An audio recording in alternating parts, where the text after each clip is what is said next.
உண்மையாக இருந்தால் வெற்றி பெற முடியாது என்பதற்கு காதலே சாட்சி. அன்பில் என்னை பெற்றவளை வெல்ல முடியாமல் போராடுகிறாள் என் காதலை பெற்றவள்.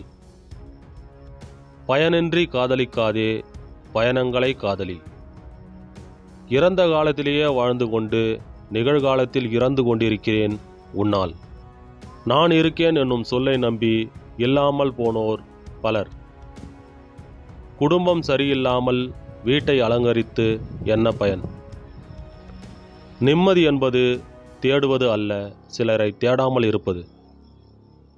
சுதந்திரமாக காதலிக்க நினைக்கும் பெண்களுக்கு மத்தியில் சுதந்திரத்தை காதலிக்கும் ஒருத்தி. இனிமேல் உண்மையான காதலை பிப்ரவரி 30 அன்று குமரிகண்டத்தில் காணலாம். காதலர்கள் இறந்த காலம் போய் காதல் இறக்கும் காலம் வந்துவிட்டது.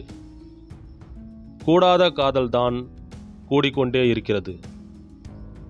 காதலியின் கொஞ்சும் வார்த்தைகளை விட நண்பனின் கெட்ட வார்த்தைகளுக்கு மதிப்பதிகம். ஒதுங்கி செல்வதில் உள்ள நிம்மதி நிரூபிப்பதில் இருக்காது.